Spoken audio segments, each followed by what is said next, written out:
Hubble Innovations believes in the power of creativity to solve problems in all walks of life. This is why Hubble joined the No Right Brain Left Behind initiative and is contributing ideas to increase right brain education in America's youth. We wanted to see how we could help educators teach problem-based creativity to their students. We believe in observing people in real-life situations to understand the reality of a problem. In this case, we led discussions with educators who teach in different environments.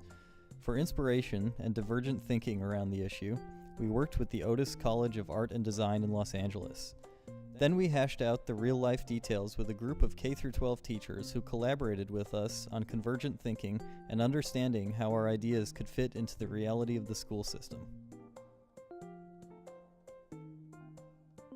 Otis is at the cutting edge when it comes to creative problem solving. Together, we explored ways to not only fill students' heads with facts, but also teach them how to solve complex problems and use creativity, collaboration, and communication in the process. None of this is currently required by standardized left brain testing. Here's the outcome of our collaboration.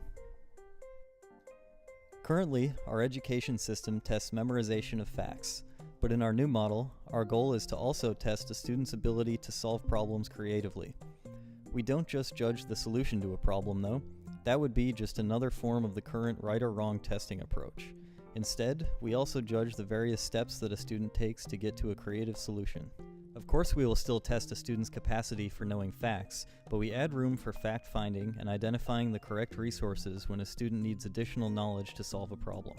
We will also evaluate a student's ability to plan and execute a problem-solving process and follow through on it. Naturally, since we're teaching creative problem solving, we will evaluate a student's results and whether they achieve the defined goals of the challenge. But getting the results is not enough in the real world. A person also needs to be good at conveying the results to others, so we evaluate a student's communication and storytelling abilities. Finally, to see if a student can take it one step further with open-minded creativity, we evaluate whether the student can see further opportunities in her results. For example, do the results suggest a further, even unrelated use or issue that needs to be solved? Each of these steps needs to be taught and evaluated, and because students are not just tested on right or wrong answers, each step is given an appropriate weight in the grading process.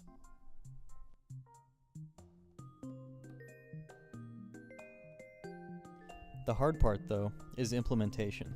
Between government, school districts, teachers, parents, and the students, there are a number of stakeholders who can all be either enemies or allies of change. Alongside the teachers who we worked with, we identified the incentives that would convince stakeholders to cooperate with teaching creative problem solving. For the students, a program that engages them and lets them collaborate is very appealing anyway. For teachers, it makes their lives easier, because happy students equal a happy workday. Parents, for the most part, tend to trust teachers and want their children to be engaged and perform well. School districts and the government want students to succeed in measurable performance indicators.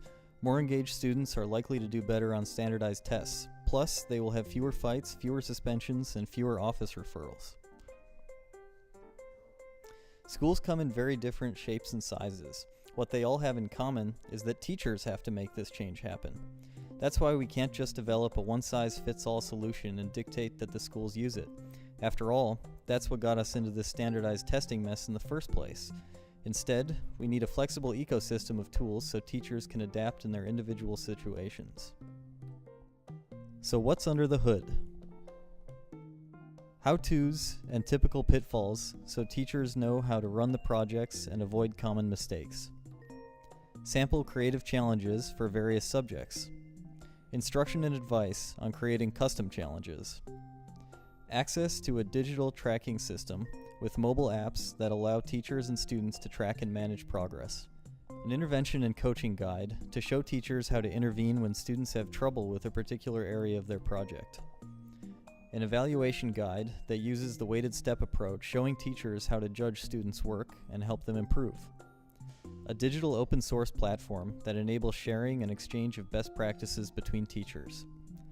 Live training sessions to build community between teachers and demonstrate in person how to teach creative problem solving. And we call this the Brain Box. Let's see how the BrainBox works at different grade levels. In elementary school, there is usually one teacher for almost every subject, so teachers have more freedom to mix various subjects together. The elementary school BrainBox, with different elements for different grades, will give the teacher opportunities to combine various subjects. Most middle schools have different teachers for different subjects. That means less freedom to combine subjects. The BrainBox will contain individual subjects and grade levels to create longer-term projects that still transfer knowledge but get kids to be creative. Teachers are specialized in high school, so there is much less freedom to combine subjects. Like in middle school, the BrainBox elements for high school focus on certain grades and subjects and longer-term projects.